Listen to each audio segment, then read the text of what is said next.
Hebreus, capítulo de número 10, e o verso de número 25.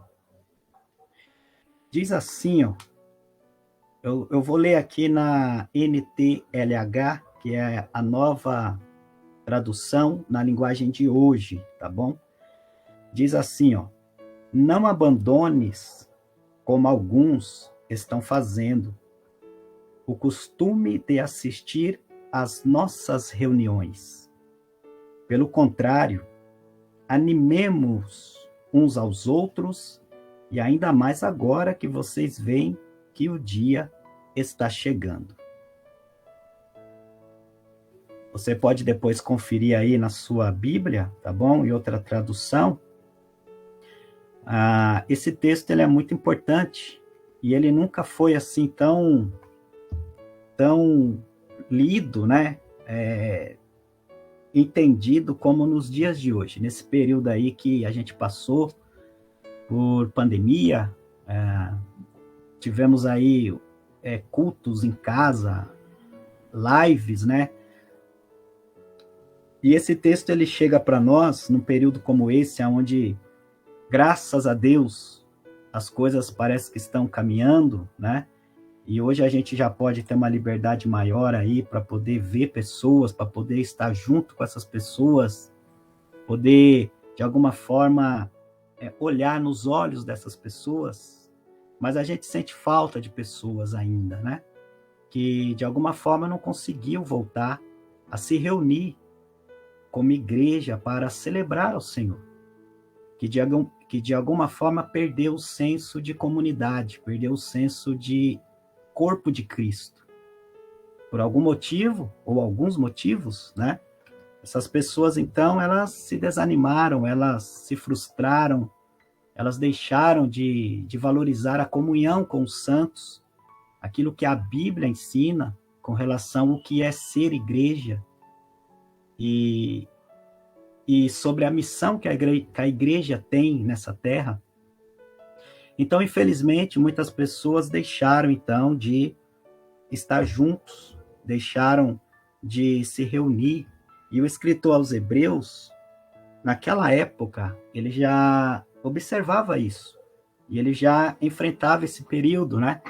Onde as pessoas, elas, por algum motivo, elas tinham o costume de perder aquele momento onde as pessoas poderiam, então, ter comunhão umas com as outras, poder celebrar a Deus de uma forma coletiva, e ele já observava isso.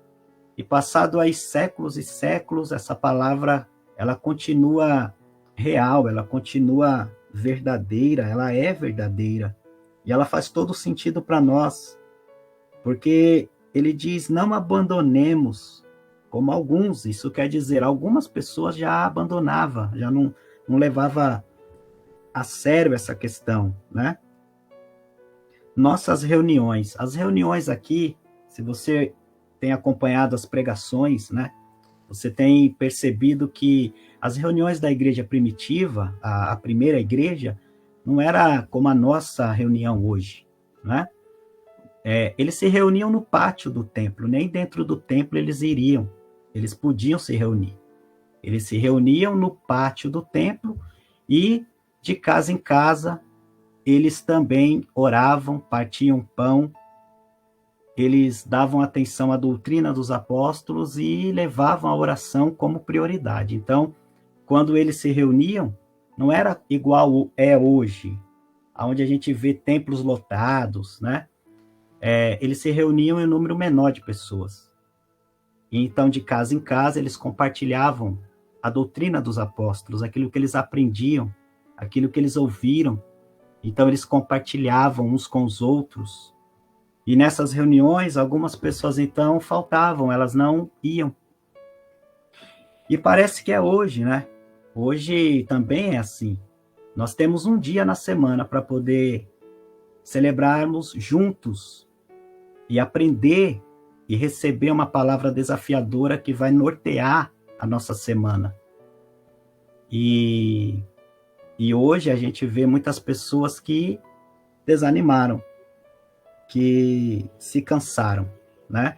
E o escritor aos Hebreus, ele vai dizer o seguinte, ó, pelo contrário, ao invés de nós deixarmos de nos reunir, a gente precisa encorajar uns aos outros. A gente precisa dizer para essas pessoas, olha, vamos lá, vamos estar juntos, vamos celebrar ao Senhor, seja de casa em casa, seja no templo, em uma reunião coletiva com o corpo, com a igreja do Senhor, mas também num grupo menor. Vamos estar juntos, vamos celebrar. E isso para nós hoje é tão verdade porque nós precisamos animar, encorajar uns aos outros. Talvez você conheça pessoas que pararam, né? Que desanimaram, que se frustraram com essa questão toda aí. E Deus quer usar a sua vida. Deus quer usar você. Você que está aqui comigo, ao vivo, aqui nessa live de oração. Mas você que está tendo acesso a essa oração gravada, você pode ser usado por Deus, você pode ser usada por Deus para poder trazer essas pessoas de volta, para poder influenciar a vida dessas pessoas e dizer a essas pessoas, olha, vale a pena ser igreja, vale a pena participar do corpo de Cristo, vale a pena nós cumprirmos a nossa missão, vale a pena nós celebrarmos ao Senhor em uma grande reunião, como, por exemplo, uma reunião de domingo, que é o dia que nós, os brasileiros, a gente tem como um dia que a gente pode fazer isso, né?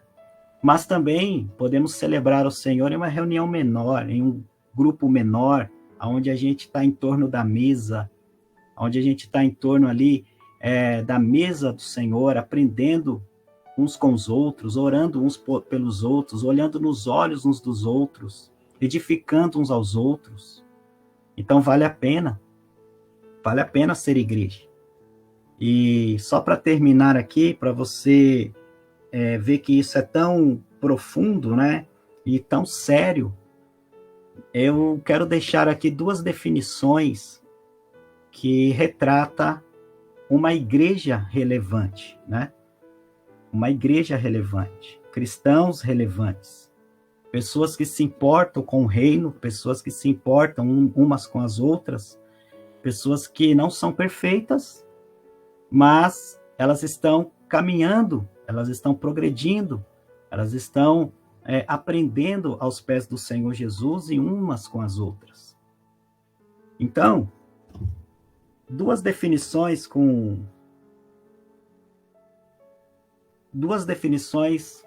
que eu entendo que é ser igreja, né?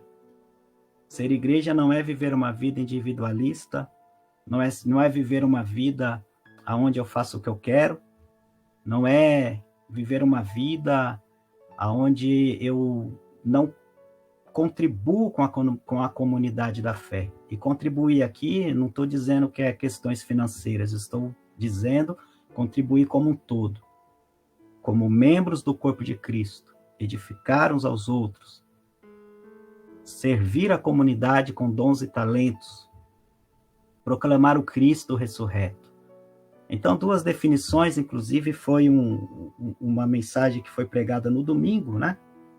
Que diz assim, ó, a igreja é a Assembleia dos Santos, é a reunião dos discípulos de Jesus, é comunidade de pecadores regenerados que reconhece o Senhor Jesus Cristo como supremo legislador. Essa é uma definição importante daquilo que é ser e viver igreja. Primeiro é entender que nós somos a Assembleia dos Santos.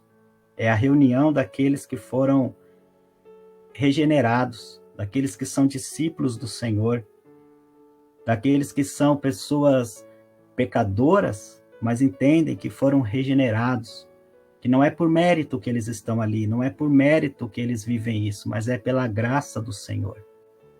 Mas uma outra definição que eu também acho interessante é que, ao mesmo tempo que a igreja é a Assembleia dos Santos, a igreja também é o conjunto de pessoas que dela fazem parte, vivendo em união, apoiando-se mutuamente e trabalhando juntos para cumprir a sua missão na terra.